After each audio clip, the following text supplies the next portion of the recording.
essa data aqui, ó, dia 10 de dezembro, né, com o planejamento de falar aí sobre oxidações biológicas, particularmente sobre a cadeia de transporte de elétrons. Né?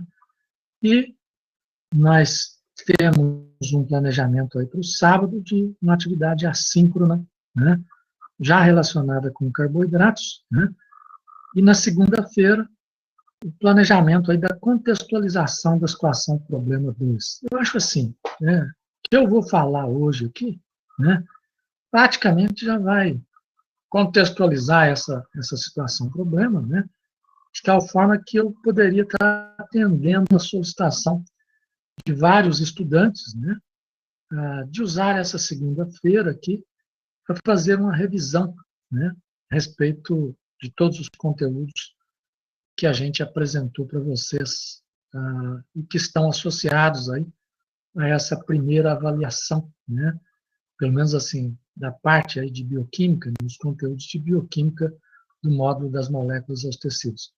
Mas ao final da aula, né, quando o número de usuários aí aumentar, né, eu pretendo fazer uma enquete aí, né, dizendo se todos concordam, né, com a substituição dessa atividade de segunda, né, e caso concordem, né, a gente então vai eleger aí essa mudança sem maior problema. Né.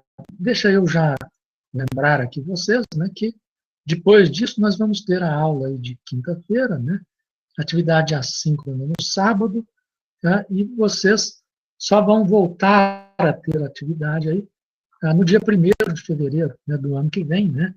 Assim, é o que está no cronograma, né, salvo se esse cronograma tenha sofrido aí alguma modificação. Eu passei para vocês aí como atividade assíncrona, né, do último fim de semana, esse questionário aí a respeito das oxidações biológicas. Tá? Vocês vão ver, né, que a evolução aí dessa nossa aula a respeito da cadeia de transporte de elétrons vai respondendo cada uma dessas questões, né, de tal maneira que eu vou estar respondendo, então, essas questões à medida que a gente for evoluindo na discussão a respeito da cadeia de transporte de elétrons. Tá? Eu mostrei para vocês aí, né, que as oxidações biológicas, né, estão associadas aí ao catabolismo energético oxidativo. Né? Essas oxidações biológicas compreendem uma etapa em que os combustíveis celulares eles são convertidos num composto único, num combustível único, que é a acetil-CoA.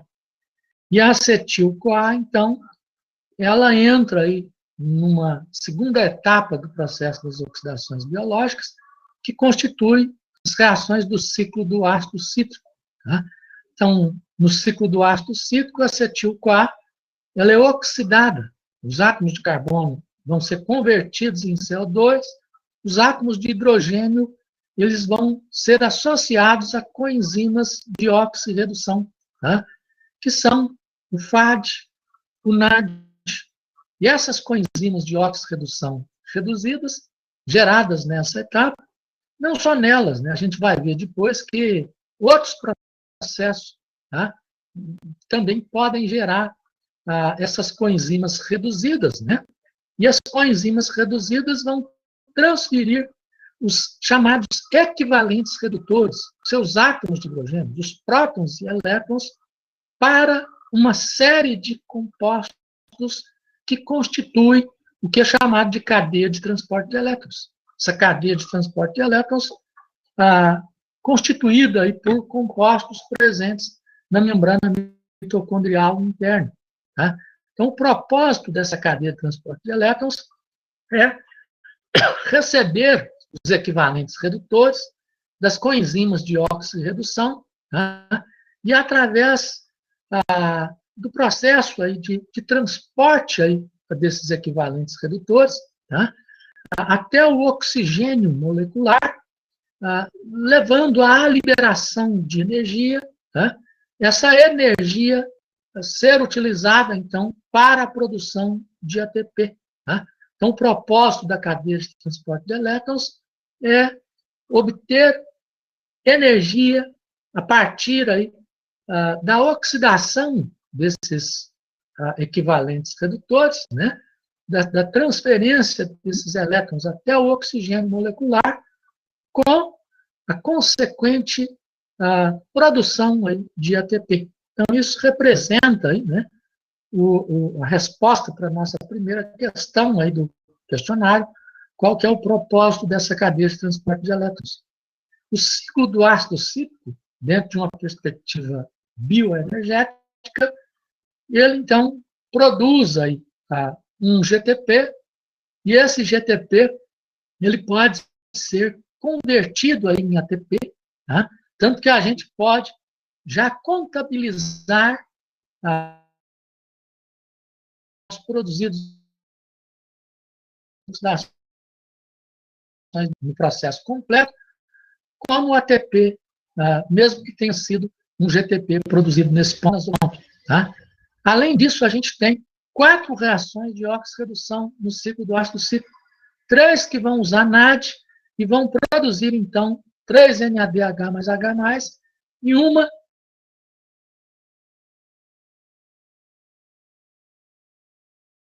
que vai utilizar o ciclo do ácido cítrico, e esses equivalentes redutores dessas coenzimas de oxirredução reduzidas vão transferir esses hidrogênios para uma série de compostos que vão constituir a chamada cadeia de transporte de elétrons.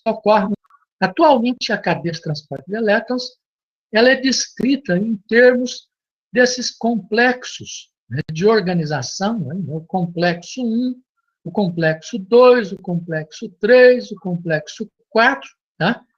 E muitas vezes também designado como complexo 5, a ATP sintetase. Tá? Mas nesse momento a gente mostra aqui apenas os complexos 1, 2, 3 e 4. Então a cadeia de transporte de elétrons tem esses componentes. Tá? E esses componentes todos representam atividades enzimáticas. E essas atividades enzimáticas, né, vejam bem aqui, ó, tá?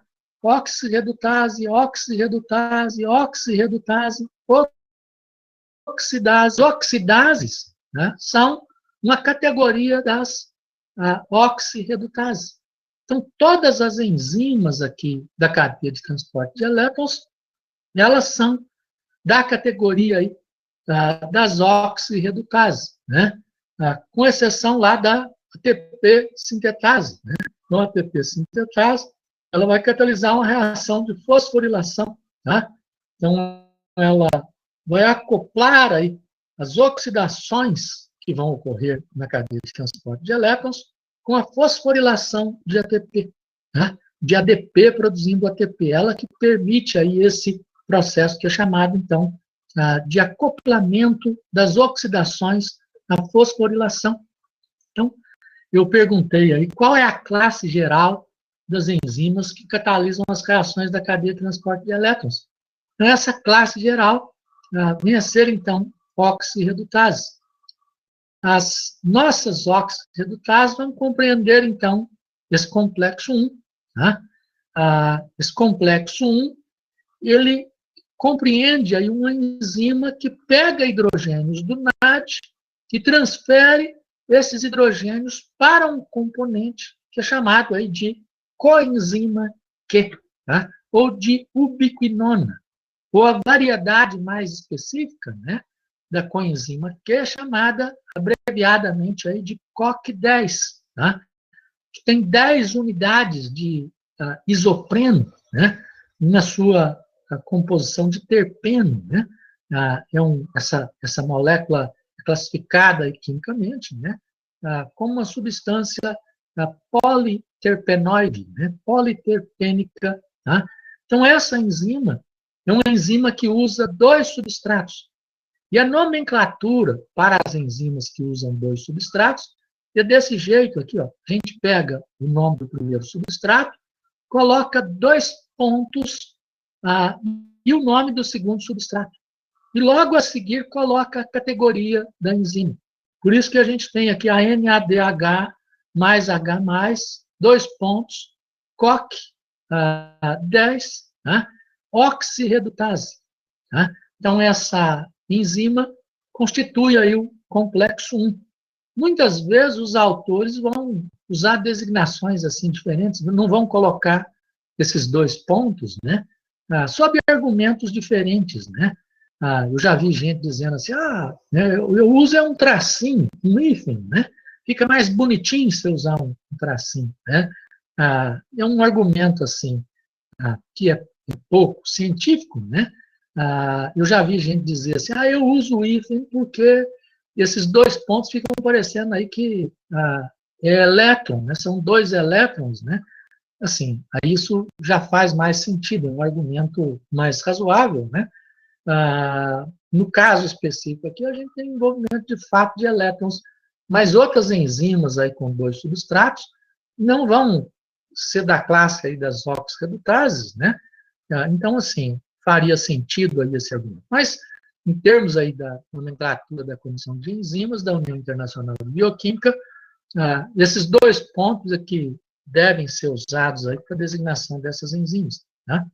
Então, esse complexo 1 vai estar transferindo aí esses hidrogênios de NAD para a coenzima aqui.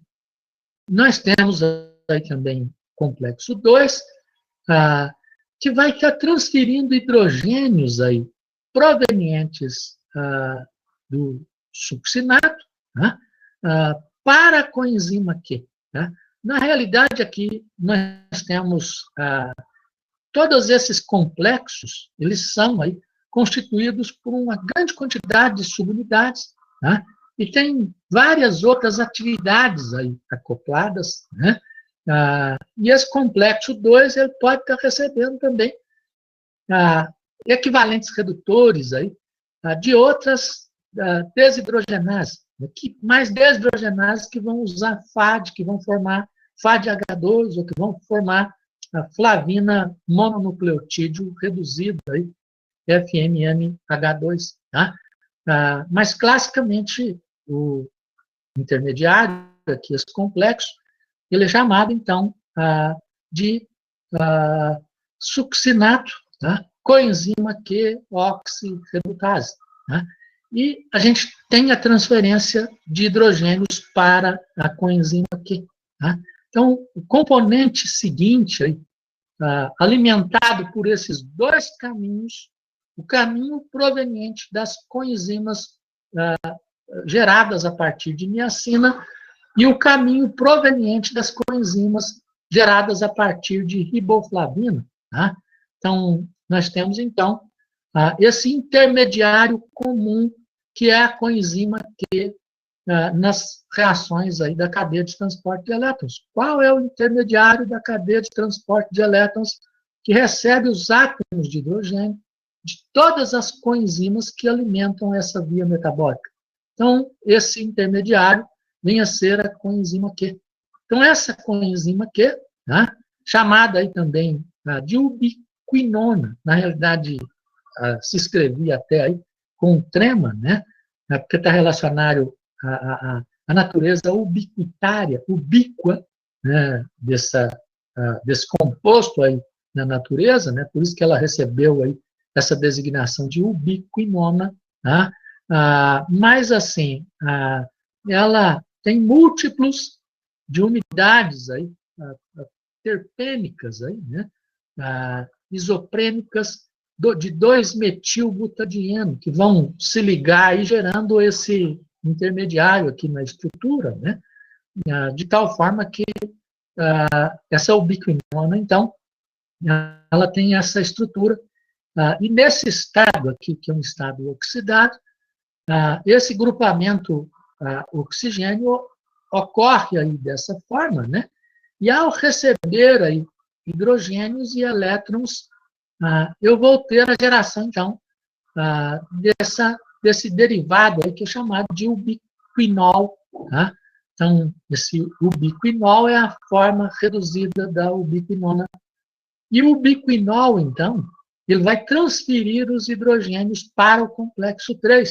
Tá? Então, esse complexo 3, ele é chamado aí de COC10, citocromo C, que vai receber os elétrons aqui, no caso, né, oxirredutase. Tá? Então, eu tenho aí esse complexo 3 fazendo esse processo. E logo em seguida, então, eu tenho esse citocromo C isoladamente. Tá? Que há uma proteína aí monomérica que está fora da organização aí dos complexos. Né? Então, esse citocromo C ele vai receber aí apenas os elétrons e vai transferir esses elétrons para o complexo 4, né? Que vem a ser aí, a citocromo oxidase. Né? Então, é o próximo componente aí da sequência. Né? Então, esse citocromo C, ele é uma proteína monomérica, uma M-proteína, ele tem aí um grupamento prostético, né? Do tipo do M aí, da hemoglobina, efetivamente, né? E que tem ferro na sua estrutura. Né? Então, na cadeia de transporte de elétrons, esses citocromos, e mesmo fora dos citocromos, a gente tem estruturas aí de grupamentos M associados aí a várias diferentes proteínas que participam desse processo. Né? Então, o citocromo C vai transferir os elétrons para a citocromo oxidase, que é esse complexo 4. E a citocromo oxidase, então, vai estar catalisando a transferência desses elétrons para o oxigênio molecular, levando à formação de água. Tá? Então, essa designação aí dessa enzima de citocromo oxidase, tá? Ela tem uma razão aí. As oxidases são enzimas que pertencem à classe geral das oxirredutases. E elas vão catalisar a transferência de 4 ou de 2 elétrons do doador para a molécula de oxigênio. Tá? Então, se 4 elétrons são transferidos para a molécula de oxigênio, eu vou ter a formação de óxido, de 2 ânions óxido, tá? Que vão gerar água, né? Que reagem aí com prótons e que vão gerar água. Isso se 4 elétrons forem transferidos. Mas se 2 elétrons forem transferidos para o oxigênio molecular, eu vou ter a formação do peróxido. Tá? Então, no caso aqui da glicose oxidase, ela vai formar peróxido, ela não vai formar óxido. Mas no caso da citocromo oxidase, eu vou ter a formação de óxido e a formação de água. Tá? Então, nas duas situações, né, o que eu tenho é oxidase. Então, a oxidase pode catalisar a transferência dos elétrons aí para o oxigênio, formando óxido, ou para o oxigênio, formando peróxido. E isso vai depender aí da peroxidase, né?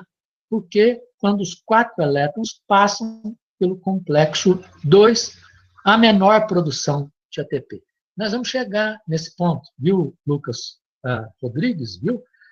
A gente vai ver exatamente aí esse rendimento de ATP. Então, a hora que a gente chegar lá, eu respondo assim a sua pergunta mais apropriadamente, né? Então, isso tem razões aí diferentes para acontecer. Mas eu aproveito aqui por enquanto, né, para mostrar para vocês aí o que é chamado aí de espécies reativas de oxigênio. Né? Eu tenho o próprio oxigênio, né? Eu tenho aí o óxido. Né? Então, o óxido é quando cada átomo de oxigênio da molécula de oxigênio recebe 2 elétrons, tá? Então, eu vou ter esse O-2, tá? Que pode complexar 2 prótons e formar água, e a água pode se dissociar formando um próton, que eu deixei de mostrar aqui, e formando, então, o hidróxido. Eu deixei de mostrar o próton porque eu construí uma figura para mostrar as espécies reativas de oxigênio. Aí eu achei, se eu colocar o próton aqui, ele vai ficar fora de lugar, porque ele não é uma espécie reativa de oxigênio. Tá? Então, a Laura Félix está fazendo uma pergunta aqui também. O hidrogênio que se liga ao oxigênio reativo vem do gradiente da membrana interna? Tá? Não. Tá? Esses hidrogênios que estão se ligando aí, né, que estão sendo transportados aí, tá? eles são hidrogênios que eram provenientes de NAD efetivamente. Tá? Quando chegar lá na ação, na formação de água, né, em que eu tenho aí um ambiente aí, de natureza intracelular, eu vou ter átomos de prótons sendo necessários para ligar com o oxigênio, levando à formação de água. Assim, é possível que esses prótons sejam aqueles que vieram aí através da ATP sintetase, né? Mas, assim, a gente não vai garantir que efetivamente sejam esses prótons, né? Qualquer próton, tá, presente aí na matriz mitocondrial, ele vai ser passível de ser usado aí para a formação de água, ao se ligar aí a esse grupamento óxido, viu, Laura? Tá? Então, eu também vou estar mostrando isso aí na sequência de uma maneira mais pertinente. Tá? Quando o oxigênio ele recebe aí apenas a molécula de oxigênio, em vez de receber 4 elétrons, recebe 2 elétrons, né? Recebe um elétron só nesse caso, efetivamente, né? Então, eu tenho aí a formação desse ânion superóptico. Tá? E quando a molécula de oxigênio recebe 2 elétrons, eu vou ter a formação, então, do peróxido. Tá? Então, o oxigênio recebendo aí, tá? Os 4 elétrons, eu formo 2 óxidos. Tá? O oxigênio recebendo 2 elétrons, eu vou formar um peróxido. Tá? O oxigênio recebendo apenas um elétron, eu vou formar esse ânion superóxido. Tá? E o peróxido pode complexar 2 prótons e formar o peróxido de hidrogênio. E o peróxido de hidrogênio pode sofrer uma cisão aí, né, associada a um processo de oxirredução, que vai levar à formação do que é chamado de radical hidroxila e de ânion hidróxido. Então, eu posso formar aí, um ânion hidróxido e um radical hidroxila pela cisão oxidativa desse peróxido. Eu vou, assim, posteriormente, em outra unidade, falar mais aí dessa questão para vocês. Então, essas espécies todas aqui são chamadas aí de metabólitos reativos de oxigênio. Alguns autores vão falar que esses aqui são bons, tá? E que esses aqui são maus. Tá? Assim, não são maus, né? Na realidade, é uma questão aí relativa, aí, né?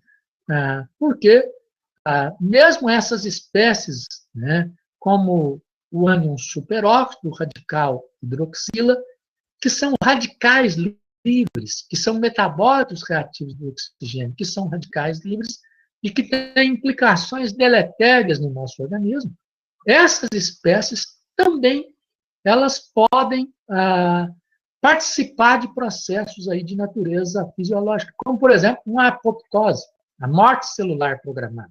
Tá? Então, quando ocorre a apoptose, a célula ela vai levar à formação aí desses radicais livres para promover essa morte celular planejada. Tá? Então, assim, nós temos aí esse lado deletério aí dessas espécies radicais livres, mas nós temos também o lado fisiológico. Na natureza, é tudo assim, para todas as moléculas, de uma maneira geral, tá? É uma ingenuidade, aí a gente está classificando,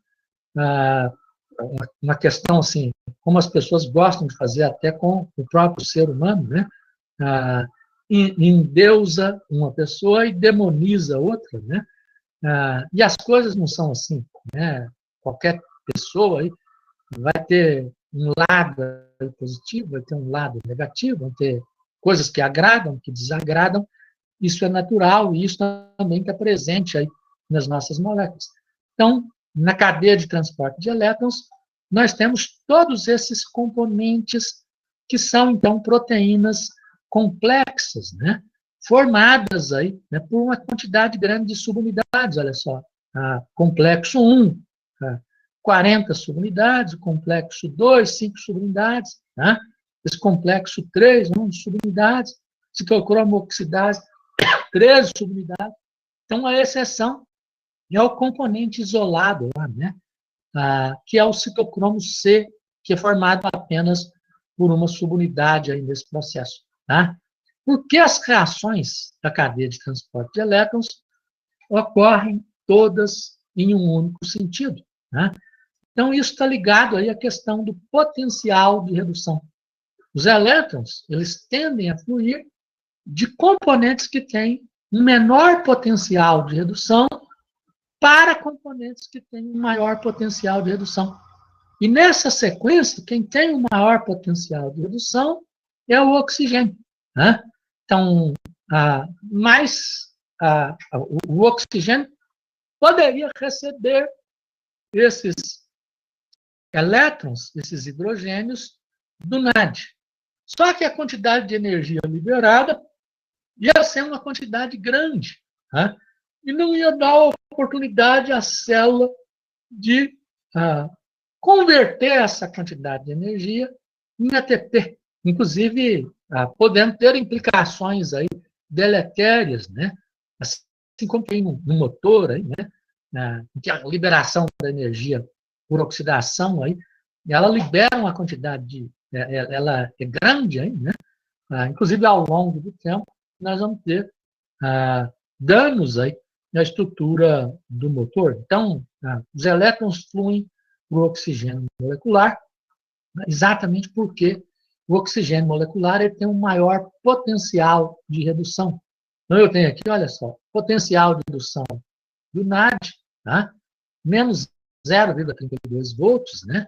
Do FAD, aqui, menos 0,18 volts, né? Do oxigênio, 0,82 volts. Tá? Então, é isso que vai comandar a transferência dos elétrons nesse sentido. Inclusive, associado a essa transferência de elétrons, é possível que a gente calcule também a variação da energia livre. Do mesmo jeito, quando a gente tem lá as concentrações, né, e os coeficientes estequiométricos dos reagentes e produtos, né, e usa essa equação aí que eu mostrei para vocês, ou na situação aí de equilíbrio, essa outra equação mais simples aí, para determinar a variação da energia livre padrão. Tá? Então, quando eu tenho uma reação de óxido-redução, tá? A expressão que me permite calcular a variação de energia livre é a seguinte, olha só. A variação da energia livre, no caso aqui, eletrostática, é igual à variação da energia livre eletrostática padrão, mais M vezes F vezes delta epsilon zero. Tá? O que é isso? M é o número de mol de elétrons envolvidos na reação. F é a constante de Faraday, que é igual a 96.500 coulomb por mol de elétrons. E delta epsilon é a diferença de potencial, sempre dada, olha só, pelo potencial do receptor de elétrons menos o potencial do doador de elétrons. Né? Então, essa diferença de potencial dada em volts, aí, né? Já que esse potencial de redução ele é dado em volt. O Bruno ele está perguntando aqui a ausência de oxigênio pela insuficiente quantidade de hemoglobina, por exemplo, impede a ocorrência de toda a cadeia de transporte de elétrons. Isso, bom, tá? Com toda certeza, olha só, se a gente tiver aí esse tipo de processo, olha só, tá? Eu não tiver aí o oxigênio associado a esse processo, eu não vou ter como estar gerando aí o ATP, né? O oxigênio ele não vai receber os elétrons, né? E ao não receber os elétrons, os intermediários da cadeia de transporte de elétrons, eles vão ficar reduzidos, tá? E se eles ficarem reduzidos, tá? Eu não vou ter ativação das enzimas, né, do catabolismo energético no ciclo do ácido cítrico. Tá?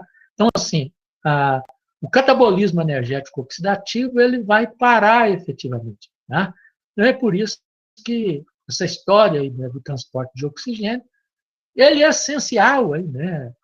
E por isso é que o eritrócito tá? A hemoglobina, o transporte de oxigênio, tá? São coisas ligadas aí à saúde de uma maneira geral, né? E que a gente vai ter perturbações, tá? Em todos os processos patológicos aí, né? Particularmente quando a gente tem processos patológicos com implicações vasculares aí, né? Como é o caso aí de pelo menos parte das doenças que mais vão matar as pessoas ao longo da vida, né? Então, assim, os eritrócitos, eles são acometidos aí nesse tipo de processo. Mas, assim, isso é outra história. O que eu quero falar aqui agora é como que eu posso, então, determinar essa variação da energia livre, né?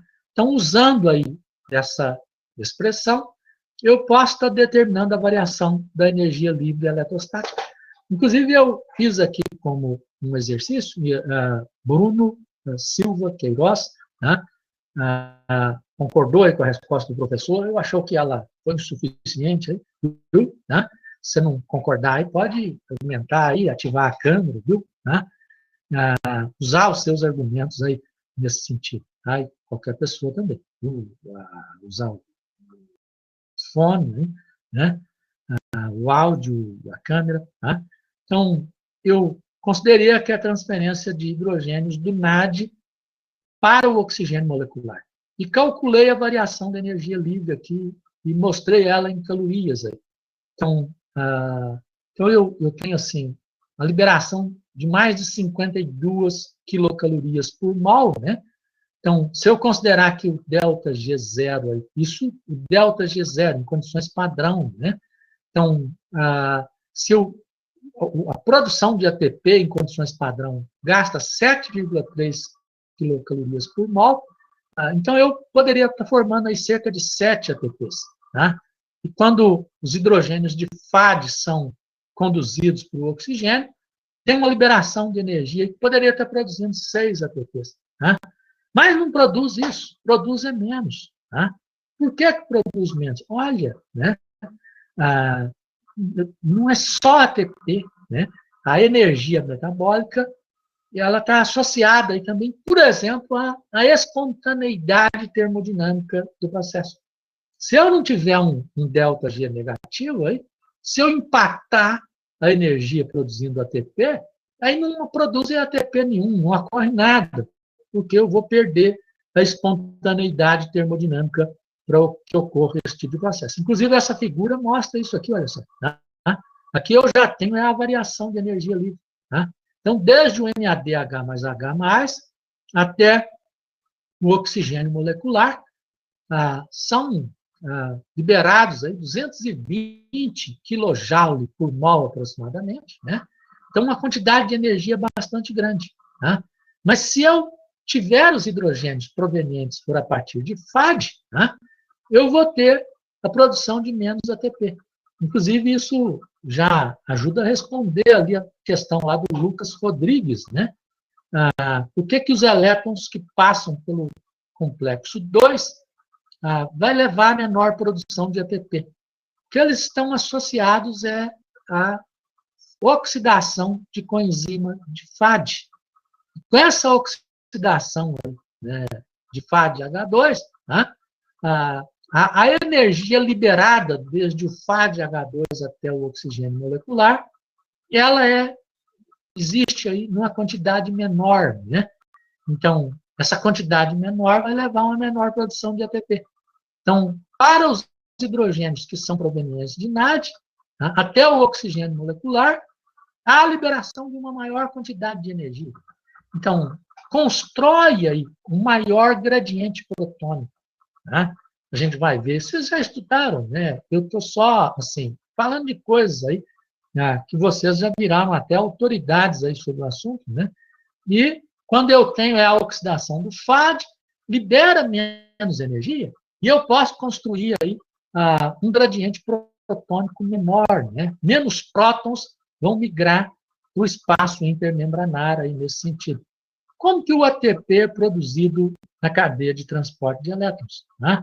Então, eu tenho aqui um esquema que eu mostro as oxirreduções aqui, né? Até a transferência dos elétrons para o oxigênio molecular, né?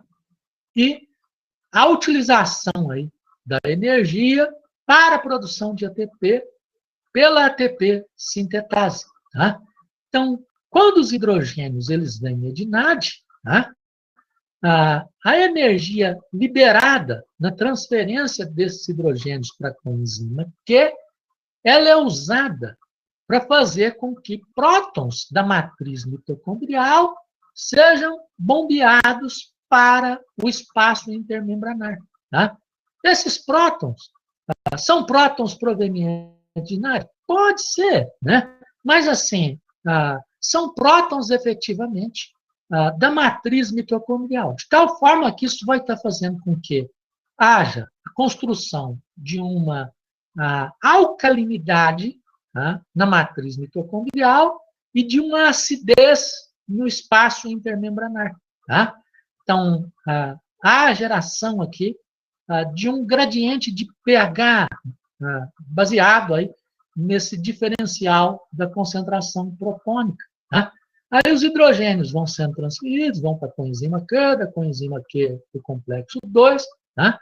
O complexo 2 pode ele próprio estar recebendo hidrogênios aí provenientes de FADH2, tá? Só que isso vai significar uma menor quantidade de energia. A oxidação desses hidrogênios associados a FAD, tá? Vai significar a liberação de uma quantidade menor de energia. Tá? De tal forma que eu tenho aí bombeamento de prótons, né? E esse bombeamento de prótons ele vai estar levando, então, a liberação aí de uma quantidade de energia menor. Na realidade, essa figura ela está mostrando aqui, né? Esses prótons associados a esse tipo de processo nessa etapa efetiva, né? De tal forma que eu tenho aqui, né? A construção aí ao longo do processo desse gradiente protônico, né? E esse gradiente protônico que vai permitir a reentrada de prótons via ATP sintetase, que vai liberar energia para a construção aí, das moléculas de ATP. Essa ATP sintetase, ela constrói aí esses ATPs, né? Usando um artifício, né, que é semelhante ao que ocorre na represa, né? Na geração aí da energia hidrelétrica. Né? Então, eu tenho aqui uma fotografia aí, né? Lá da hidrelétrica de Itaipu, né? Para ilustrar aí, grande potencial aí dessa hidrelétrica, né? E um esquema aqui de um gerador de energia. Né? Então, a água represada, ela vai movimentar aí uma hélice, uma turbina, e essa movimentação dessa hélice, ela está associada aí, né, à geração da energia hidrelétrica por um sistema gerador. Né? Então, assim, é preciso que eu tenha um gradiente de alguma coisa, né, gerado aí, no caso da energia hidrelétrica, da água represada, que vai tender a cair aí, com base na força da gravidade, movimentando aí essas turbinas. Né? Quando eu tenho a energia eólica, né, o vento é que vai movimentar as turbinas, que vai permitir o gerador gerar a energia eólica, né? A energia elétrica a partir aí, do vento. Né? E no caso aqui, né, a fonte da energia é o gradiente protônico. Tá? Então, é a alta concentração de prótons, tá, no espaço intermembranar. Então, e a alcalinidade, a menor concentração de prótons na matriz mitocondrial. Então, esses prótons vão tender a voltar aí para a matriz mitocondrial, só que o jeito que eles vão voltar em maior quantidade, classicamente, é através aí da cadeia de transporte de elétrons. Tá? Então, quando eu tenho aqui a ação aí desses transportadores aí de elétrons, tá? Se os elétrons são provenientes de NAD, tá? Eu tenho aqui esse bombeamento de 4 prótons, né, nessa etapa, mais 4 prótons aqui, mais 2 prótons aqui. Quando eles são provenientes de FAD, eu vou ter o bombeamento só desses 4 e 2 prótons de 6 prótons. Tá? Então, um total de 6 prótons por par de elétrons de FAD vem para o espaço intermembranar. Mais um total de 10 prótons, tá? Por par de elétrons de NAD, vem para o espaço intermembranar. Tá? Então, a capacidade do NAD em construir o gradiente, tá, de natureza protônica, que é esse gradiente de pH, tá, que é um gradiente também elétrico, tá, que é um gradiente eletroquímico. Tá? Então, eu tenho aqui uma energia eletroquímica da reentrada desses prótons, tá, através aí de um canal da ATP sintetase, ela está associada à conversão da energia da reentrada em molécula de ATP. É o que a ATP sintetase está fazendo. Inclusive, existe aí uma estequiometria, olha só, tá? Cada NAD, então, vai levar a entrada de 10 prótons no espaço intermembranário, a migração de 10 prótons, cada FAD, a migração de 6 prótons. São 6, são 3 NADH mais H+, 30 prótons, e um FADH2, 36 prótons. Tá? Então, a quantidade aí de oxirreduções que ocorre no ciclo do ácido cítrico, associada à cadeia de transporte de elétrons, permite, então, a reentrada aí, de um total de 36 prótons no espaço intermembranar. Tá? Então, para a produção de um ATP, a energia equivalente à entrada de 4 prótons, ela é necessária. Tá? De tal forma que, como eu tenho 36 prótons para reentrar na matriz mitocondrial, via ATP sintetase, eu posso ter a produção aí de um total de 9 ATP, de 9 mol de ATP, a partir dos 36 mol de prótons associados à oxidação de um acetil-CoA nas reações aí, do ciclo do ácido cítrico. Tá? Inclusive, eu já posso até fazer uma estequiometria a partir de um acetil-CoA. Tá? A gente vai ver que, se eu considerar a glicose, depois eu vou ter 2 acetil-CoA, nós vamos evoluir aí nessa estequiometria, mas a partir de um acetil-CoA, né, eu vou ter, então, a formação aí, né, de um total aí de 9 ATPs, que eu posso somar um ATP gerado aí a partir do GTP e ter, então, a partir de cada acetil-CoA, oxidado no ciclo do ácido cítrico, a formação de um total de 10 ATPs. Tá? Como eu uso, né, 4 ATPs para produzir 4 prótons, a reentrada de 4 prótons para produzir um ATP, a partir dos hidrogênios de NAD, tá? Eu vou ter a formação de 2,5 ATP. Tá? Como a partir dos hidrogênios de FAD, eu vou ter a migração de 6 prótons para o espaço intermembranar, então isso é suficiente para produzir, assim, 1,5 ATP. Tá? Na realidade, isso aqui é uma aproximação, tá? Porque não deve ser exatamente assim, esses 4 prótons, a reentrada desses 4 prótons, tá? Nesse sentido, porque se for exatamente, vai significar que o processo está energeticamente empatado, tá? E ele não seria termodinamicamente favorável, aí, a gente poderia dizer assim. Tá? Então, não levem assim tão ao pé da letra essas estequiometrias, cálculo aí, né? Tem gente que até briga por causa disso aí, né? Então, não precisa de levar esse extremo aí, né? Então, é uma aproximação válida, bastante interessante, com toda certeza. Então, isso permite a gente estar explicando aí esse mecanismo de geração do ATP. O ATP gerado a partir do gradiente protônico transmembrânico, tá? E da ação da ATP sintetase. Então, a ATP sintetase, ela vai estar associando aí essas oxidações aqui que estão ocorrendo na cadeia de transporte de elétrons, né? Com esse gradiente protônico, né? Então, existe aí um acoplamento aí, desse gradiente protônico aí, com as oxidações, né? Existe um acoplamento da produção de ATP a partir do gradiente protônico com as oxidações na cadeia de transporte de elétrons, né? Eu faço outras perguntinhas aí, né? Rotenona, antimicina A, cianeto, monóxido de carbono, são drogas que inibem o transporte de elétrons na cadeia de transporte de elétrons. Qual dessas drogas tem um efeito menos tóxico sobre a cadeia de transporte de elétrons? E peço para vocês discutirem.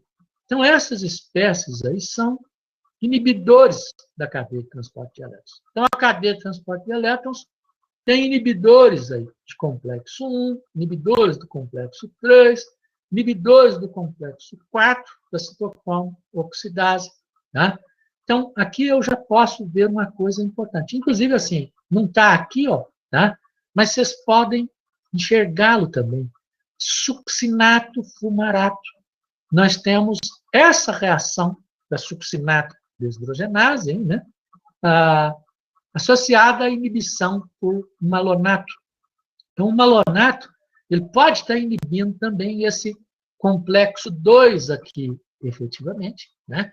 Então, em termos da pergunta que eu fiz aqui, né, a rotenona, né, em relação a essas outras drogas, a antimicina A, cianeto, a azida, o monóxido de carbono, a rotenona é uma droga menos tóxica.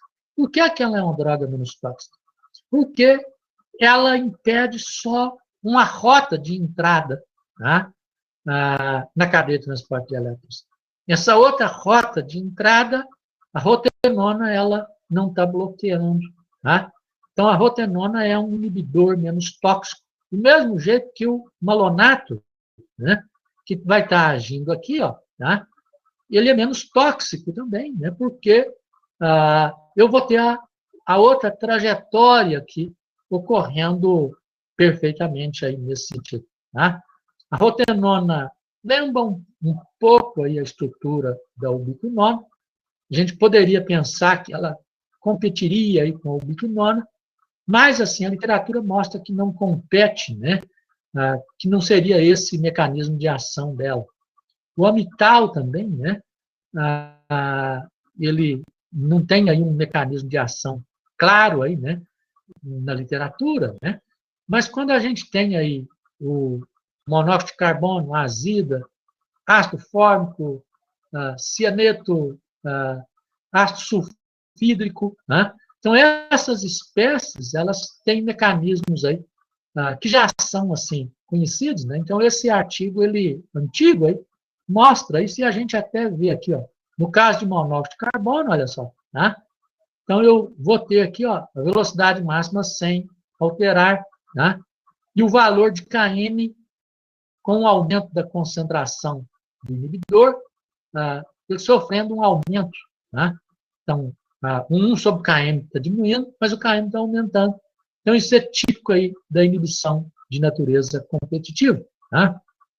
Eu, quando tenho aí o comportamento da azida, né? Então, o gráfico de Michaelis-Menten é típico aí de uma inibição do tipo A competitivo ou incompetitivo. Tá? Então, eu tenho aí, efetivamente, características desse padrão de inibição. Tá? No caso aí do cianeto, eu tenho a inibição aí que o Langer falaria aí que é linear mista, né? Mas que a gente pode dizer que é a situação da inibição linear mista que vai configurar a inibição de natureza não competitiva. Tá? Então, o valor de Km aí, ele não sendo afetado, né? E a velocidade máxima declinando efetivamente aí nesse processo. Então, são padrões assim de inibição, né? no caso, assim, inclusive do cianeto, né, as pessoas ficam querendo saber assim, como, né, eu poderia reverter lá, aumentando a concentração do substrato. Isso não é inibição competitiva. Então, como não é inibição competitiva, esse trabalho aqui vai mostrar lá que o potencial assim, de aumentar piruvato para produzir mais NADH mais H+, para contornar esse padrão de inibição, ele é limitado aí nesse sentido. Tá? O que ocorre aí na presença do inibidor com o consumo de oxigênio, né?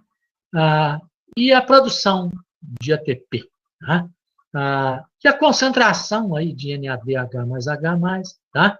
Então, quando eu tenho a cadeia de transporte de elétrons e eu agrego ADP numa preparação isolada lá de células, por exemplo, né? Se eu colocar ADP lá no meio, tá? O consumo de oxigênio vai aumentar. Por que o consumo de oxigênio está aumentando? É porque o ADP está permitindo a ativação das enzimas oxidativas, olha só. O ADP está ativando aqui, está ativando. O ADP ativa o catabolismo energético oxidativo, permitindo a formação de uma quantidade maior de coenzimas de oxidação e um maior consumo de oxigênio, né? E um aumento aí da produção de ATP, né? E uma produção de ATP nesse aspecto aí. Se eu adicionar succinato ao meio, olha só, tá? O succinato é um intermediário do ciclo ácido cítrico. Então, é como se eu tivesse, na condição fisiológica, a ocorrência de anaplerose. Então, isso vai favorecer a produção de NADH mais H+, tá? E eu vou ter um aumento, tá? Da produção de NADH mais H+, do consumo de oxigênio, tá? Mas se eu adicionar for um inibidor da cadeia de transporte de elétrons, tá? Esse inibidor da cadeia de transporte de elétrons, ele vai fazer com que o consumo de oxigênio ele cesse. Né? Então, o oxigênio ele não vai estar recebendo aí esses elétrons, né? De tal forma que o consumo de oxigênio ele vai cessar. E se o consumo de oxigênio ele cessa, eu não estou tendo a oxidação de NAD. Né? Então, o NADH mais H+ aumenta. Esse aumento do NADH mais H+ também vai fazer com que os processos oxidativos eles sejam desligados. Né? O NADH mais H+ é efetor alostérico negativo aí de enzimas do catabolismo energético oxidativo. Embora drogas, né, do grupo aí dos ionóforos e protonóforos não inibam o transporte de elétrons, elas são muito tóxicas para o ser humano, porque levam a falta de energia e febre muito alta. Discuta. Tá? A Laura Félix está perguntando, professor, você pode repetir o tipo de inibição do cianeto? Tá? Então, vamos voltar lá na questão ali do cianeto. Tá?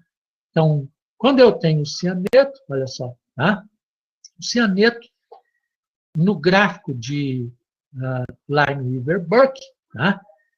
Que é dado aqui por essa equação, né? A curva, né? A reta, na realidade, aí, né? Ela representa essa equação. Tá? Então, o que eu tenho aqui, olha só, tá? É uma situação, essa inclinação aqui, ó, olha só, isso aqui é o Y, 1 sobre Z, tá? 1 sobre S é o meu valor de X aqui, né? E eu tenho isso aqui como sendo a inclinação, tá? Que é o Km sobre V máximo, né? Então, e eu tenho aqui o termo para interseção. Tá? Então, esse termo para interseção, que é o termo de V máximo, né?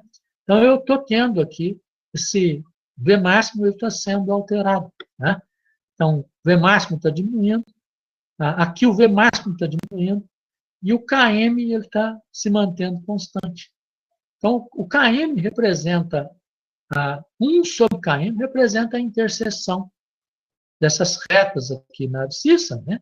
Então, como não houve aí mudança desse ponto de interseção, o Km ele não foi afetado. Mas quanto maior a concentração do inibidor, aumentando aqui para cima, né? 1 sobre V máximo está aumentando, o que significa que V máximo está diminuindo. O tipo de inibição que classicamente, né, ele diminui V máximo sem afetar esse Km, né, ele é a inibição que é chamada de não competitiva. Né? Então, essa inibição hoje, né, que você pegar lá o livro do Menger, né, ele desapareceu com ela lá, né, e ele coloca ali uma inibição linear mista. Né? Então, a inibição não competitiva, ela é um caso ali da inibição linear mista, né? E ela está exatamente assim dentro desse tipo de situação que a gente tem ali. Tá? Então, eu estava falando para vocês aí, né, da situação do cianeto. Então, o cianeto ele vai bloquear o consumo de oxigênio, né, e isso vai estar associado, né, a uma elevação de NADH mais H+. Elevou o NADH mais H+, eu vou ter inibição de enzimas alostéricas do catabolismo energético oxidativo. E esse catabolismo energético oxidativo, ele vai parar aí também, né? Não teria produção de energia, né? A célula não tem condição de sobreviver nesse sentido, né? Então, isso é bastante importante, com toda certeza. A última pergunta que eu fiz, né, foi essa aqui, ó. Embora drogas dos grupos dos ionóforos e protonóforos não inibam o transporte de elétrons, elas são muito tóxicas para o ser humano, porque levam à falta de energia e febre muito alta. Tá? Então, eu peço para vocês discutirem. Né? Então, assim, eu até estou notando aqui pouca pergunta, né? Já chegamos a ter aí 58 alunos presentes, né? E vocês ficaram aí autoridades, até por isso que estão dispensando aí, né, o shelter from the storm, né? A respeito aí dessa unidade, né? Porque, assim, isso aqui já discute bem aí a questão, né? Então, a cadeia de transporte de elétrons ela está acoplada à produção de ATP pela ATP sintetase com as oxirreduções. Né? Consumo de oxigênio, né? Ele tem uma relação aí com esse ADP. Se eu tenho uma preparação lá de células consumindo oxigênio, produzindo ATP, a produção de ATP e o consumo de oxigênio vão depender da quantidade de ADP que eu tenho no meio. Né? Se eu colocar mais ADP, o consumo de oxigênio aumenta. Por que o consumo de oxigênio aumenta? Porque ao colocar mais ADP, o ADP ativa as enzimas do catabolismo energético oxidativo, né? E aumentam a produção de NADH mais H+. E ao aumentar a produção do NADH mais H+, eu vou ter, então, mais oxirreduções, né? Mais consumo de oxigênio, mais produção de ATP. Né? Só que isso vai ocorrer até um determinado ponto que, não tendo demanda mais alta para o ATP, a concentração de ADP vai ficar equilibrada. Tá? Que a literatura vai falar aí que houve uma exaustão, né, daquele ADP que foi inserido ali no meio. Então, o sistema volta para a situação lá de equilíbrio de homeostase, de equilíbrio de estado estacionário, que preexistia anteriormente. Né? Então, o ADP tem um papel bastante importante aí nesse sentido. Né? Então, assim, o que agentes desacopladores eles vão fazer aí nesse processo? Agentes desacopladores, eles vão agir destruindo o gradiente de natureza eletroquímica, o gradiente de prótons, o gradiente elétrico. Tá? Os agentes ionóforos, tá? eles vão transportar sanguíneos. Eles destroem o gradiente iônico, tá? Não necessariamente o gradiente protonóforo. Eles vão desfavorecer a reentrada de prótons por causa desse componente elétrico, tá? Mas bastante efetivos e mais efetivos como desacopladores são os agentes protonóforos. O agente protonóforo, ele vai transportar o próton para o espaço da matriz mitocondrial. Ele traz aqui o próton desse ambiente intermembranar, né? E ele leva esse próton para a matriz mitocondrial. Então, isso destrói o gradiente protônico, que representa a energia, a represa de prótons que permite a ATP sintetase produzir ATP. É como se a água da represa fosse desviada, né? Se de repente tem uma represa lá, né, e alguém vai e usa a água da represa para irrigar a sua plantação ali, né, a sua lavoura ali, né? Então, isso vai gerar um problema para a geração da energia elétrica por aquela represa. Então, isso é um problema, efetivamente, né? E ocorre aqui com a ação do agente desacoplador, né? Então, isso é bastante importante, com toda certeza. Então, se eu tenho aí uma preparação de células lá, né? Se eu adicionar succinato, né? Consumo de oxigênio ele vai ser possível, ele vai aumentar, né?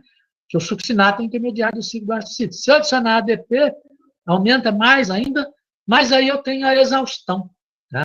Até o ponto da exaustão. Então, adicionando aí o protonóforo, o ionóforo, né? Eu vou ter uma diminuição aí desse consumo de oxigênio, né? Mas se eu adicionar efetivamente aí, né?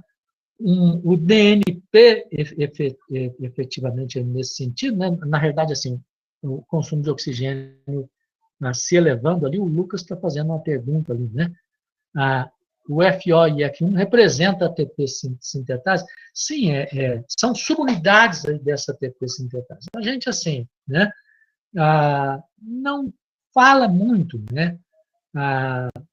Os livros aí que discutem mais aprofundadamente a questão vão apresentar, inclusive, um mecanismo aí, né? A ATP sintetase, a participação das subunidades, né? E, inclusive, assim, a semelhança que existe aí da ATP sintetase e, efetivamente, como uma turbina mesmo, tá? Mas, assim, o objetivo nosso nesse curso aqui é aparelhar vocês aí, né, com conhecimentos, né, para entender aspectos importantes aí da toxicologia, da farmacologia, né, da metabologia, né? Então, a gente, assim, aprofunda até um nível satisfatório para isso, né? Sem entrar em detalhes aí mais robustos aí nesse sentido. Eu tenho certeza que só com essa abordagem aí vocês conseguem entender perfeitamente, justificar o mecanismo de ação dessas drogas, né? Mas, assim, então, quando eu coloco, assim, o oxigênio, né? Quando eu coloco o agente aí de natureza ionóforo, né? Esse consumo de oxigênio que teria desacelerado, ele não é desacelerado, ele se mantém aí, né? Mas, efetivamente, quando eu coloco o DNP, esse consumo de oxigênio ele aumenta, tá? Embora a produção de ATP cesse. Tá? Então, esse consumo de oxigênio ele está aumentando efetivamente, aí, né? Porque, assim, como eu desfiz o gradiente protônico, eu não estou tendo a produção de ATP. E se eu não estou tendo a produção de ATP, a concentração de ADP ela está aumentando. E se a concentração de ADP está aumentando, esse ADP ele vai ativar os processos de natureza oxidativa. E ativando esse processo de natureza oxidativa, né, eu vou ter aí uma ativação do catabolismo energético. Né? Então, esses agentes aí, né, protonóforos, né, como 2,4-DNP, eles têm essa ação aí, né? Então, eles desfazem o gradiente protônico. E o fato de desfazer o gradiente protônico está associado ao seguinte processo, olha só. 2,4-dinitrofenol, né? Ele, em pH acima de 4,09, vai tender a estar desprotonado. Né? Então, assim, no nosso organismo, aí, na circulação sanguínea, quando entra numa célula, ele vai tender a estar sob esse estado de uma maneira geral. Tá? Mas ele pode passar pela membrana mitocondrial externa. A membrana mitocondrial externa, ela é menos seletiva, né? Ela é mais permeável, de tal forma que ele pode passar e ele pode chegar no espaço intermembranar. Quando ele chega no espaço intermembranar, ali existe uma concentração alta de prótons. E com essa concentração alta de prótons, eu vou tender a ter a protonação. E com essa protonação, essa espécie ela pode passar, né, como ela tem aí esse anel aí fenólico, né, ele pode passar através da membrana, né, e sem sofrer repulsão aí por causa da carga, e essa passagem vai significar que lá na matriz mitocondrial, onde eu tenho alcalinidade, eu vou tender de novo a ter a liberação de prótons. Né? Então, é desse jeito aí que 2,4-dinitrofenol ele está desfazendo o gradiente protônico. Né? E ao desfazer aí esse gradiente protônico, né, esse 2,4-dinitrofenol ele vai estar contribuindo, né? Deixa eu voltar para essa figura aqui, né? Para diminuição da produção de ATP. Com a diminuição da produção de ATP, aumenta o ADP, o catabolismo energético oxidativo aumenta, tá? Eu estou tendo aí as reações de oxirredução, tá? Então elas vão ocorrer normalmente, tá? Inclusive eu vou estar tendo aí o consumo de oxigênio, o oxigênio está recebendo os elétrons, o consumo de oxigênio vai aumentar, tá? Então o agente desacoplador, tá? Ele é um agente que acelera o catabolismo de natureza energética. Tá? E essa aceleração do catabolismo de natureza energética, né, significa que vai fazer com que a pessoa vai tender a queimar mais gordura. Né? Então, na década de 30 lá do século passado, né, 30, 40 aproximadamente, né, essa droga ela foi licenciada, né, em alguns países, inclusive nos Estados Unidos, para ser usada para tratamento da obesidade. Né? Logo viram, né, que a droga ela tinha assim, um potencial de toxicidade elevado. Né? Ela era eficiente. Né? Só que a dose de natureza tóxica ela era muito próxima da dose terapêutica. Né? Então, o que as autoridades, o FDA nos Estados Unidos fez, né? Ele cassou o registro da droga para esse tipo de finalidade. Inclusive, viram que a droga, né, como matava bastante, ela poderia ser usada como arma química. Né? E ela foi, de fato, usada aí como arma química, né? Mas teve aí maior ganho, né, de mercado na utilização aí, né, como defensivo agrícola aí, né? Então, hoje ela é usada, inclusive no Brasil aí, né, como defensivo agrícola nesse sentido, né, em vários locais do mundo, ela é utilizada aí nesse aspecto, aí, com esse tipo aí de finalidade, aí, né? Mas é uma droga de natureza bastante tóxica, né? Ela leva o aumento do catabolismo aí energético, né? Contribuindo para a diminuição de gordura corporal, tá?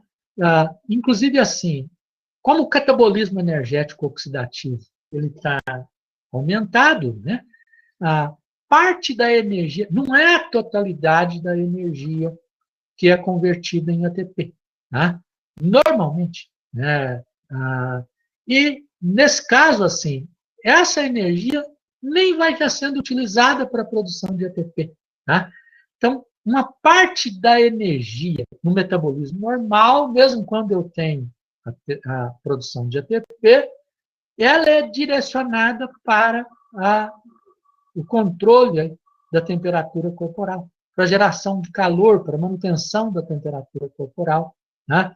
E no caso do DNP, né, como eu vou cessar ou vou diminuir, aí, dependendo aí da dose de produção de ATP, a dispersão de energia, a dispersão de calor, ela aumenta. Tá? E por isso aumenta a temperatura corporal. Ela, uma droga que produz febre alta, aí, né? Então, isso é bastante importante. Né? A pessoa, ela, com o uso aí dessa droga, a célula ela não vai ter a geração da energia, né? Então, isso vai contribuir aí para processo de necrose celular, tá? Mas há mecanismos aí celulares que, diante desse tipo de situação, vão ativar também processos de apoptose, tá? Então, isso vai estar levando aí a falência de órgãos, né? De uma maneira geral, no organismo, levando a pessoa ao óbito aí, né? Então, é uma droga bastante tóxica, esse 2,4 de nitrofenol, né? Então, embora tenha sido licenciada nesse aspecto, esse propósito, inclusive, assim, é uma coisa importante, né? O fato de uma droga ela ser colocada no mercado, ela ser licenciada para uma finalidade, não significa que ela possa ser usada para outra, né? Então, existem situações em que o médico ele pode, né, fazer a prescrição nesse sentido, né? Mas tem as situações em que não pode fazer a prescrição, inclusive relacionada aí com a questão da toxicidade aí dessas drogas. Isso é bastante importante, olha só. Nos Estados Unidos isso é regulado pelo FDA, no Brasil isso é regulado aí pela Anvisa, né? Então, historicamente, né, o FDA, a Anvisa sempre tiveram aí papéis bastante rigorosos aí nessas regulação, nesse processo de regulação, mas nos últimos anos aí, né, o próprio FDA, né, e a Anvisa, elas se tornaram aí mais complacentes, né, menos rigorosos aí nesse aspecto, né? E assim, coisas diferentes aí andaram acontecendo com toda certeza. Então, o Arthur está perguntando, você pode repetir o que o DNP faz em relação ao próton, né? Assim, o DNP, né, ele pode, quando ingerido, né, quando utilizado no organismo, ele vai estar sob essa forma aí na circulação sanguínea. Né? E esse DNP vai tender a gerar esse estado. Então, o estado prevalente aí no sangue, o estado prevalente na célula, né? Esse estado em que ele vai estar dissociado. E esse estado dissociado é um estado que pode atingir a membrana mitocondrial interna, né? Pode passar pela membrana mitocondrial externa e atingir o espaço intermembranar. Ao atingir o espaço intermembranar, onde existe uma acidez, eu vou tender a gerar essa forma ácida. Então, a forma ácida, ela tende a estar presente no espaço de natureza intermembranar por causa do gradiente protônico transmembrânico. Aí, o que acontece? Né? Como ele está protonado aqui, e ele pode atingir a matriz mitocondrial, ele vai carregar os prótons para a matriz mitocondrial. Só que todo o esforço pelo qual a produção de ATP está fundamentada na cadeia de transporte de elétrons, que é a construção do gradiente protônico transmembrânico, que é a construção aí, né, dessa represa de prótons, cuja reentrada de prótons pela ATP sintetase representa o mecanismo de geração de ATP. Então, assim, a ação do DNP destrói a represa de prótons, desconstrói a represa de prótons, como a água desviada da represa, da energia hidrelétrica. Tá? Então, ao desviar esses prótons para o espaço intermembranar, isso está desfazendo o gradiente protônico transmembrânico. Então, está prejudicando a produção de ATP. Mas o oxigênio está recebendo os elétrons. Eu estou tendo as oxirreduções. Eu não tive inibição da cadeia de transporte de elétrons. Pelo contrário, o fato de que a concentração de ADP aumente vai levar a aumento da ocorrência das reações de oxirredução, tanto na produção de acetil-CoA, quanto no ciclo do ácido cítrico, tá? De tal forma que o catabolismo energético oxidativo ele vai ser acelerado e vai produzir muito NADH mais H+, tá? E vai ter, então, muita oxirredução na cadeia de transporte de elétrons. Tá? Vai ter muito consumo de oxigênio. Consumo de oxigênio aumenta, frequência respiratória da pessoa vai aumentar, a temperatura corporal ela vai se elevar. Tá? Então, isso é o que está ocorrendo aí, no organismo da pessoa. Né? E assim, como a produção de ATP ela cessa, embora não seja sempre o ATP não seja tudo aí para manutenção da condição vital, sem a produção de ATP, a célula não mantém as suas condições vitais. Então, a célula vai tender a entrar em processo de necrose, isso vai ter associado à ativação de mecanismos de apoptose, né? E em vários locais do organismo, né? De tal forma que a pessoa vai ter aí uma morte associada a uma falência múltipla de órgãos, né? Por causa aí da intoxicação pelo DNP. Tá? Então, o Arthur percebeu ali o que ocorre aí nesse sentido. Né? Então, assim, é uma coisa importante aí, essa história de licenciamento de drogas é uma coisa que não podemos aí, né? É uma coisa que não pode ser vista aí dentro de uma perspectiva, né?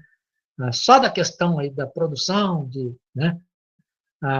Essa história aí dos defensivos agrícolas, aí, de licenciar defensivos agrícolas, precisa de ter muito critério, né? E assim, a gente andou tendo problemas aí nesse aspecto, né, da falta, assim, de maior rigor aí, pelas autoridades aí nesse sentido. É uma coisa complicada isso, com toda certeza, difícil até da gente falar mais especificamente sobre isso nesse momento, né, porque pode ser interpretado aí de uma maneira diferente aí, né. Então, assim, complicado essa história. Essa história do desacoplamento aí que a gente tem não é uma coisa que é uma exclusividade de um agente externo, né? Então, o nosso organismo ele tem sistemas aí de desacoplamento. A energia do gradiente protônico transmembrânico pode ser usada para propósitos diferentes. Um desses propósitos é a produção de ATP pela ATP sintetase. Mas não é tudo. Por que aquela energia total que eu calculei, liberada desde a transferência de hidrogênio do NAD para o oxigênio molecular, por que essa energia total ela não é convertida em ATP? Né? Então, tem essa história da regulação da temperatura corporal, tem sistemas de transporte translocais, e tem também sistemas aí desacopladores aí, né, por proteínas que são chamadas de proteínas desacopladoras, né, UCPs, aí, né, normalmente aí a designação em língua inglesa, né, e existem vários tipos dessas proteínas desacopladoras. Algumas estão associadas a transporte, vão usar a energia, né, do gradiente protônico, né, para transportar aí lipoperóxidos, produtos de oxidação para a matriz mitocondrial. Né? Então, usa a energia do gradiente protônico transmembrana. Né? A gente pode usar também em alguns tipos de tecidos, aí, né? Isso vai ser uma realidade para intensificar a produção de calor. É o caso da chamada aí, gordura marrom, do chamado tecido adiposo multilocular, né? Que tem um papel mais intenso, mais estrito, associado à regulação da temperatura corporal. Então, nesse tipo de local, aí, né, então, tem essa proteína desacopladora. Né? Então, no caso aí, desse tipo de tecido adiposo multilocular, os ácidos graxos, inclusive, vão ser bastante utilizados. O catabolismo energético da própria gordura é usada nesse sistema de desacoplamento para que haja aumento aí da temperatura corporal, no sentido de regular a temperatura corporal. Tá? Normalmente, outro tecido adiposo, aí, né, sem ser esse multilocular, nem vai estar usando, sob situações triviais, o ácido graxo como fonte de energia.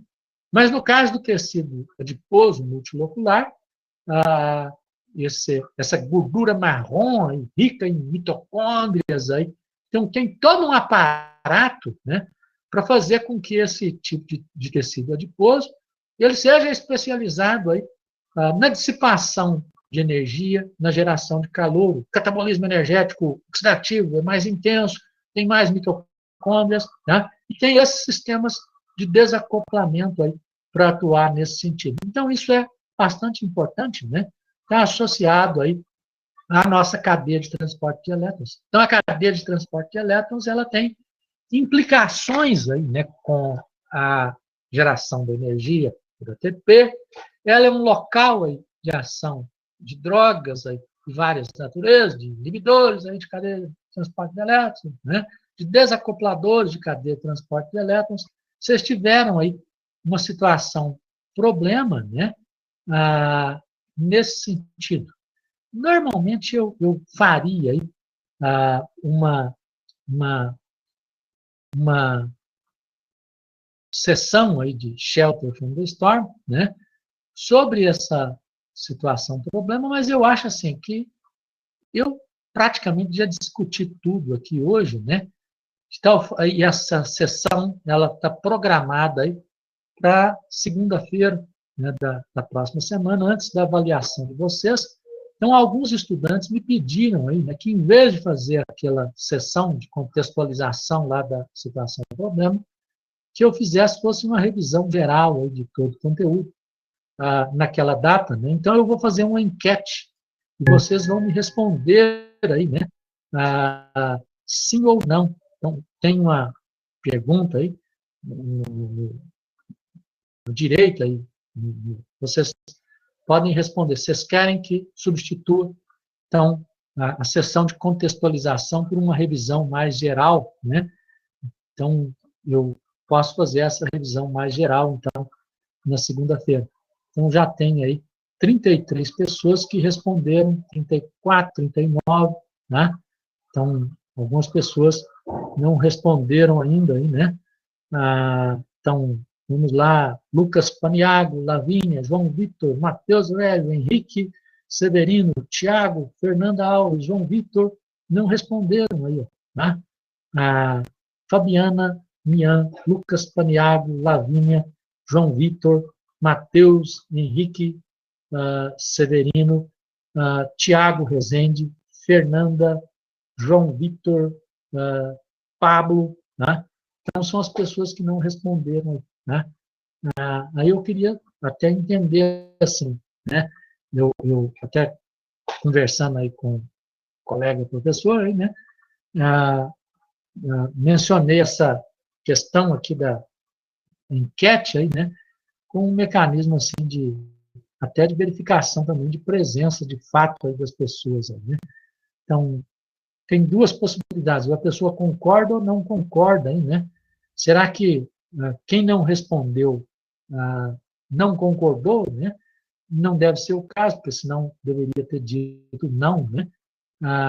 Ou a pessoa ela não está presente efetivamente aí, né? Então, assim, eu fiquei sem saber aqui agora, né? De fato, o que está acontecendo. Mas nós temos aí, então, 47, 81% de concordância, tá? E os que não, na realidade, 0% aí de discordância, né? Então, ninguém discordou, né? E, aparentemente, as pessoas que não responderam, né? Porque elas quiseram, né, se omitir nesse sentido, ou talvez porque não tivessem presentes aí de fato. Aí, né? Então, eu fiquei sem saber aí nesse sentido. Tá? Então, aumentou para 49. Tá? Então, tem um bate-papo aqui, deixa eu ver que se tem alguém respondendo aqui. Ó, né? Então, a Beatriz, a parte de nucleotídeos vai cair na prova. Né? Ana Cláudia, minha internet caiu, você poderia responder a questão a qual você está comentando aí, né? Então, vou responder assim, viu, Ana Cláudia? Tá? Então, assim, liquidamos essa história aí da enquete, né? Então, a maioria concordou. Segunda-feira vamos ter a revisão mais geral aí sobre o assunto. No sábado eu vou mandar uma situação, uma atividade assíncrona para vocês, já até para preparar aí para esses carboidratos, né? Porque, assim, logo no início de fevereiro, depois, né, nós vamos estar falando mais aí a respeito aí desse carboidrato. E mesmo na próxima semana, né, na quinta-feira, eu já estou falando aí também sobre carboidratos, né? Então eu preciso já de ter o envolvimento de vocês aí nesse estudo aí, né? Então, a Beatriz perguntou se os nucleotídeos vão entrar aí.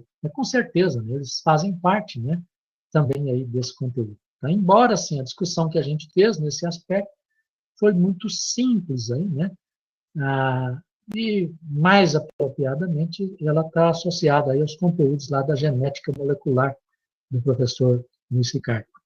Aí a Ana Cláudia pediu para a questão que eu estou comentando. Mais especificamente, Ana Cláudia, essa questão que eu comentei foi a respeito aí do DNP ou foi a respeito da gordura marrom aí, do controle da temperatura corporal? Você podia me esclarecer? Se você quiser até ativar o microfone, a câmera aí, fica à vontade.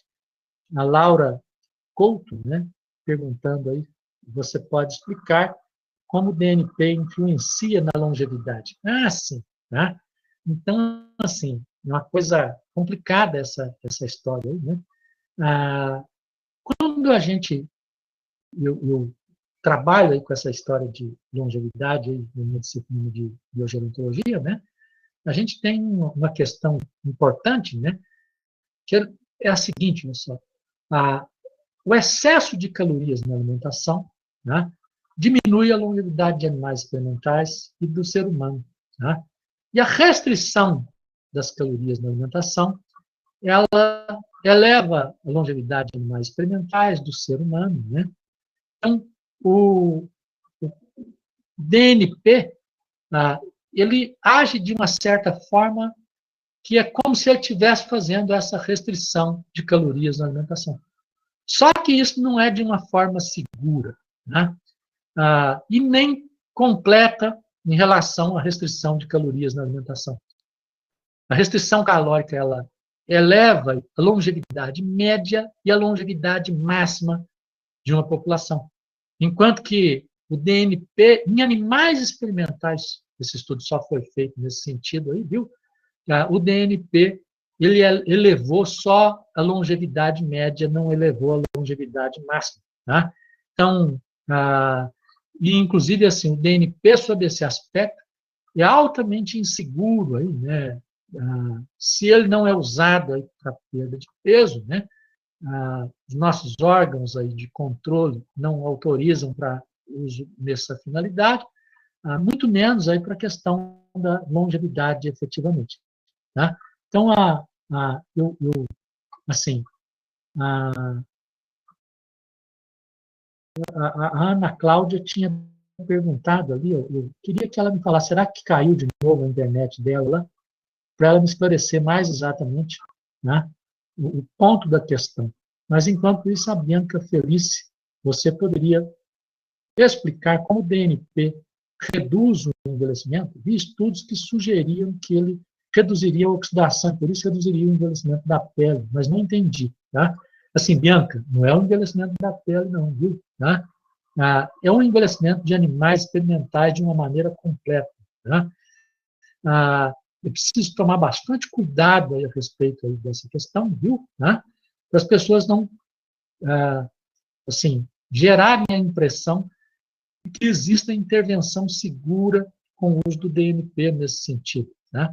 Não é que ele vai diminuir esse envelhecimento aí nesse sentido, né? Ele diminui o envelhecimento porque ele aumenta a longevidade. E aumenta a longevidade porque está contribuindo, né, com a diminuição aí dos danos associados a um excesso aí de catabolismo energético. Né? Então, o excesso de calorias na alimentação, a geração de obesidade, né, a geração de dislipidemia, ela tem uma relação aí com a diminuição da longevidade. Né?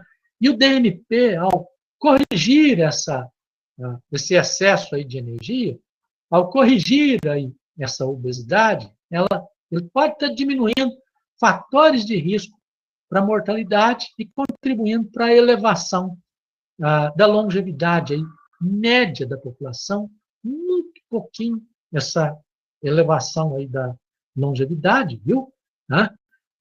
Mas essa elevação imita aí, um benefício de uma medida mais adequada nesse sentido, que é a restrição da ingestão de calorias na alimentação. Então, quando há ingestão de restrição de calorias na alimentação, o efeito ele é mais benéfico, é mais seguro. Né? Assim, restrição não no sentido da pessoa passar fome, viu? Tá? Restrição no sentido dela adequar a ingestão energética. Então, é isso que eu quis dizer aí efetivamente. Tá? Então, a Bianca, ela já percebeu aí a questão, né? A Ana Cláudia também, ela viu aí que eu respondi a questão dela, né? A Laura, tá? Então eu acho assim, vamos ficando por aqui, então são 9h40, né? Vocês têm outra atividade aí logo na sequência, então eu desejo aí a todos vocês aí, tá? Um bom dia, aí, um excelente dia, né? Eu vou fazer aqui essa